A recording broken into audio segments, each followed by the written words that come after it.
Okay, we're now live, and it's Thursday, August 14th. Wow, wow, wow. It's already halfway through August. It's hard to imagine how quickly the summer has gone, and we're moving to the fall.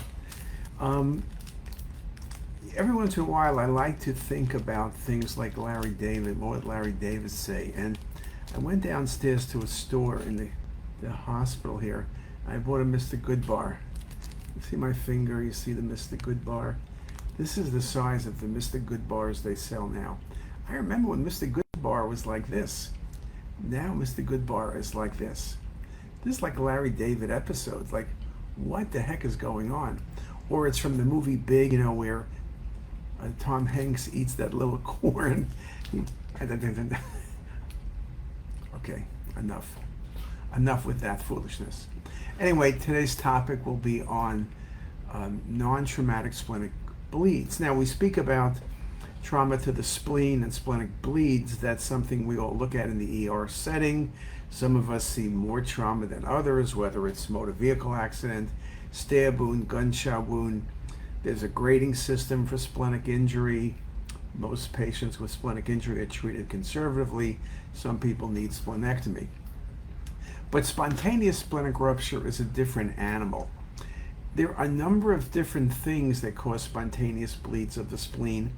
And we just wrote an article, actually. It's about to be accepted, hopefully, to emergency radiology. We had to do a few revisions, but I think it'll be accepted. It's a really nice article because it talks about the things that you need to think about.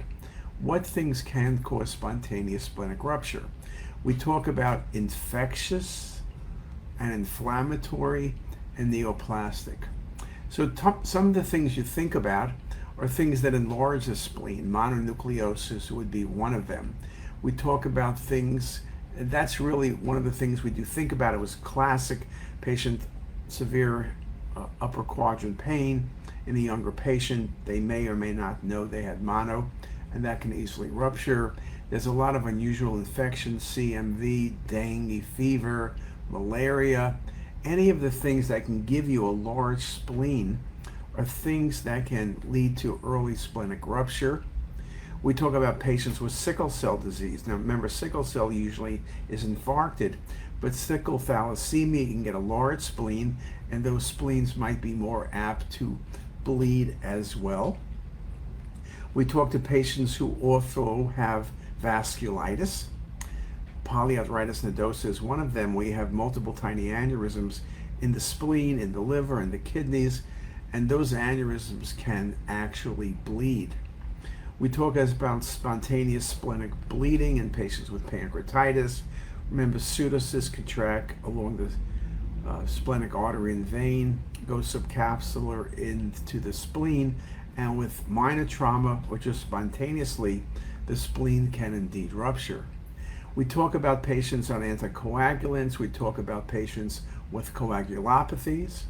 We talk about patients with processes like connective tissue disease, Ehlers-Danlos disease, or even Marfan syndrome. Those patients are more prone to developing spontaneous splenic rupture.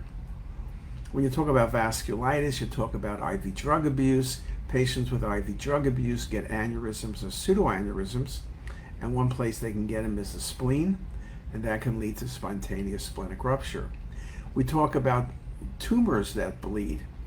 Theoretically, hemangiomas can bleed, though I don't remember a case of that, but angiosarcoma is the most classic. Any sarcoma involving the spleen can possibly bleed. In theory, lymphoma can do it, but it's more things like CLL, which are very large spleens, acute myelogenous leukemia, chronic myeloid leukemia, and again, lymphoma are things that give very large spleens. And anytime you have very large spleen, especially when you have one of these hematologous malignancies, those patients are more apt to have spontaneous splenic rupture. Patients I mentioned with angiosarcoma, which is really rare, but patients with metastasis, renal cell, melanoma, potentially have an increased frequency of bleeding, though in our experience that frequency is going to be very small. So we talk about a lot of things, and this article shows a lot of cases. Some of the patients were managed conservatively, some patients went to surgery, some patients present with sort of a chronic pain, some patients present with acute abdomen and can be found down. So spontaneous splenic rupture is an important finding because high morbidity, high mortality. Again, the frequency will be in select patients, patients with leukemia, lymphoma, patients with certain infections, mononucleosis, patients with hypercoagulability states, or other blood dyscrasias are all going to be possibility. If you look at our teaching file, you can see some cases. I'm going to put together a talk, which you'll see in about 2 months. I'm going to try to do it actually today, but I have the cases together. And this article by Yasrub, who just finished his time with us and now is an intern, be coming back to Hopkins in July 2026 as a resident. This really nice paper on spontaneous splenic ruptures, and hopefully you'll see that soon in emergency radiology.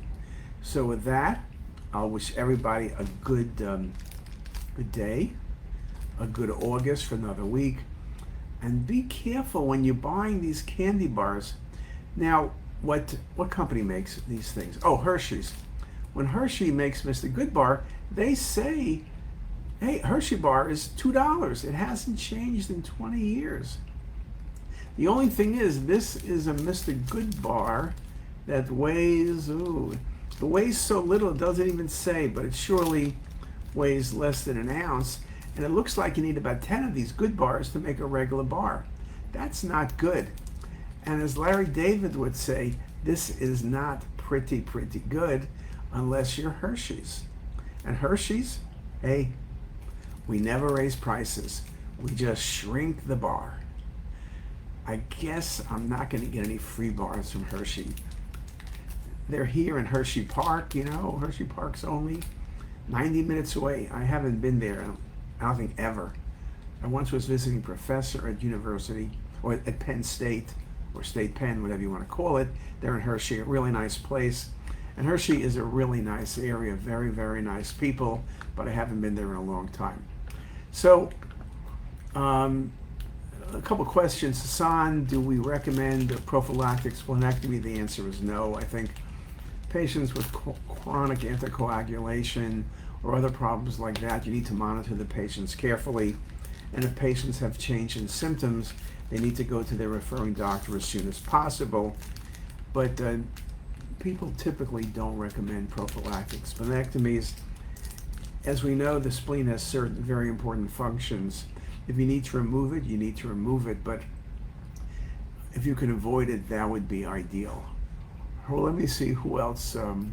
Viewers, we get a lot of people looking at this, obviously, after the fact, but so hopefully, any questions, just write them down, and we'll try to get to them. And with that, have a great day, everybody.